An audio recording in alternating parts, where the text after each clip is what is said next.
a PhD in computer science from UC Berkeley, and will give a presentation on power and participatory privacy, as you can see. Manuel, the screen is yours, please. Great, thank you.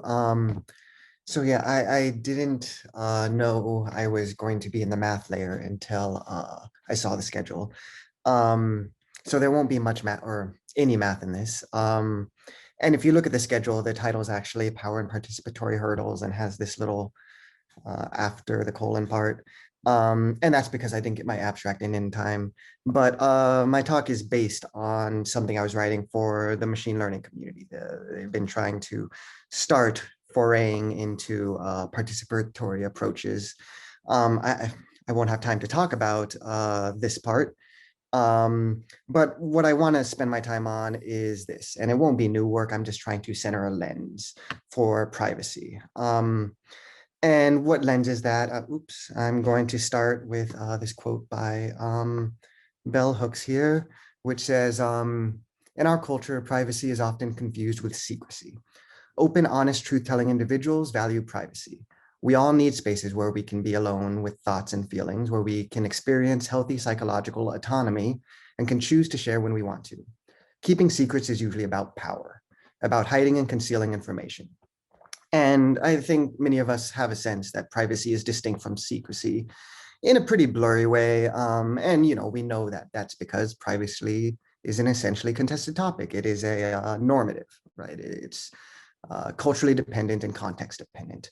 And because of that, there's many lenses to use when thinking about privacy, but one I want to center here that I feel isn't always centered enough is on these notions, autonomy and power, right?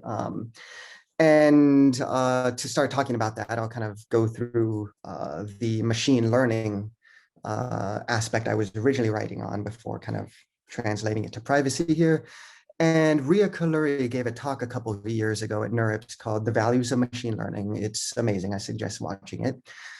This is one of her slides, and it's just kind of a basic machine learning template, right? You have an input, feed it to a machine learning algorithm that's trained on some data set and some expert hyperparameter knowledge, and you want its output. And the first thing she does in a couple of slides later is expand it to first off, each of the parameters now are people because that's what they are.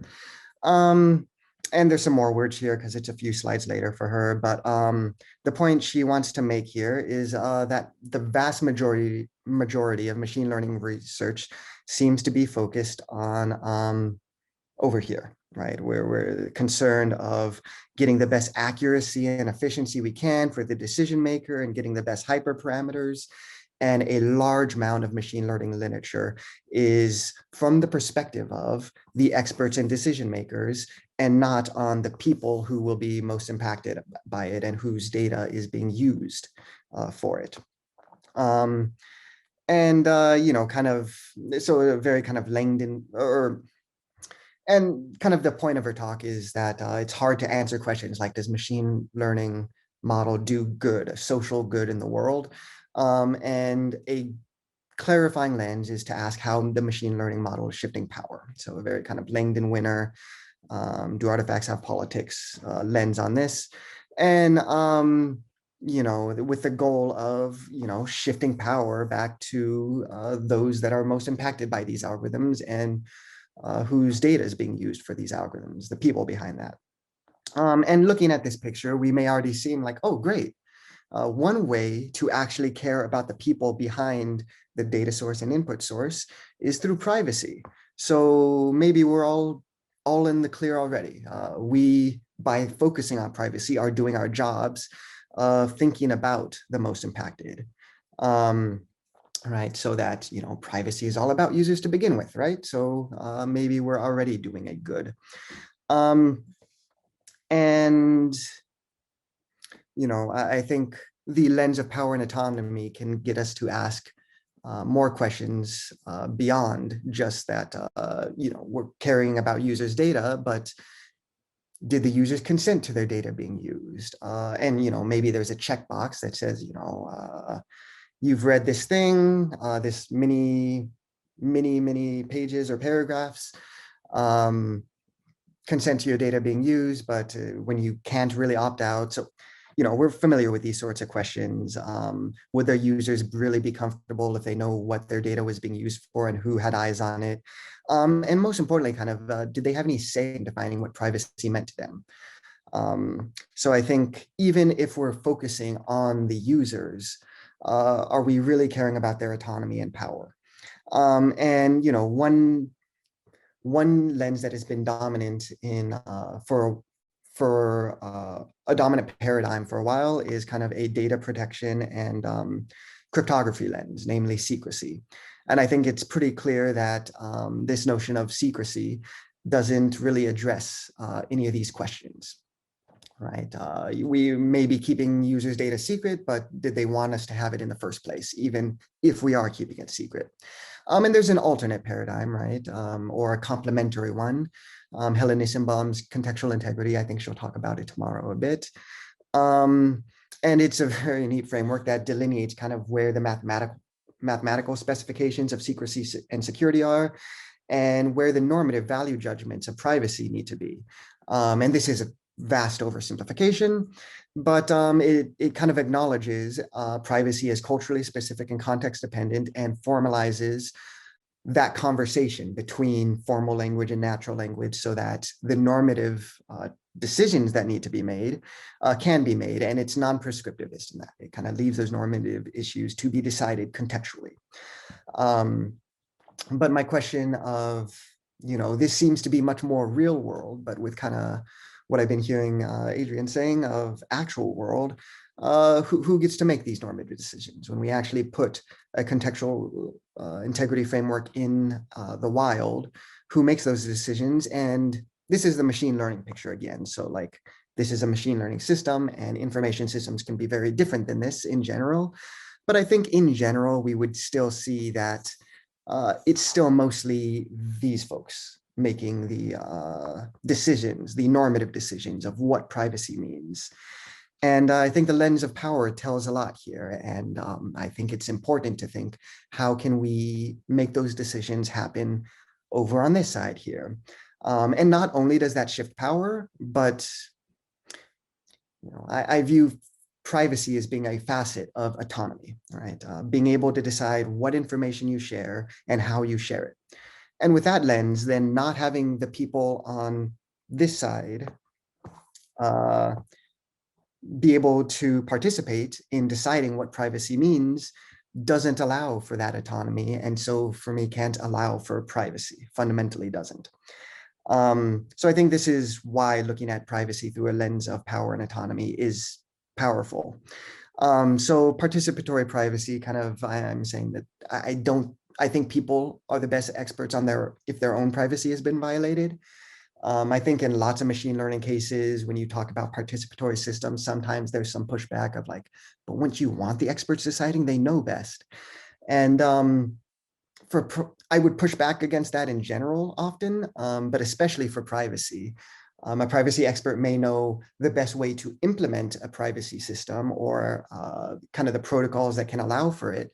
But to me, it doesn't make sense if a privacy expert comes up to someone and says, actually, your privacy wasn't violated. It feels like if I came up to you and said, or if you came to me and said that I hurt you, I don't get to decide whether or not I did. If someone says their privacy is violated, it's because their privacy was violated. So a system that isn't participatory doesn't allow for people to have autonomy of their own information, and for me, can't foster privacy. And before we say what participatory is, I think it's important to say what participatory isn't, because I think sometimes it can seem like there's a participatory aspect, but if we look at these, there's so many ways in which the consent checkboxes and the sort aren't a very developed or nuanced notion of consent.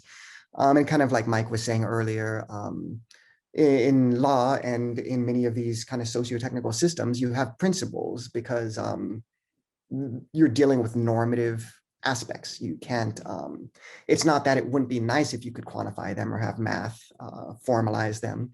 It's that they're not possible because normative concepts are contextual and cultural dependent. So to end, we're in luck in the sense that there are participatory methods that exist. HCI, human-computer interaction, has participatory design. Community-based participatory research is used in the healthcare system a lot. Participatory action research, I think, is used in community organizing circles some. I know it's talked about, I think, a bit in Sasha Costanza-Schock's Design Justice. And there's already work. This first paper is trying to join contextual integrity with specifically CBPR, community-based participatory research, for a participatory framework of contextual integrity. There's follow-up work to that, and there's some more.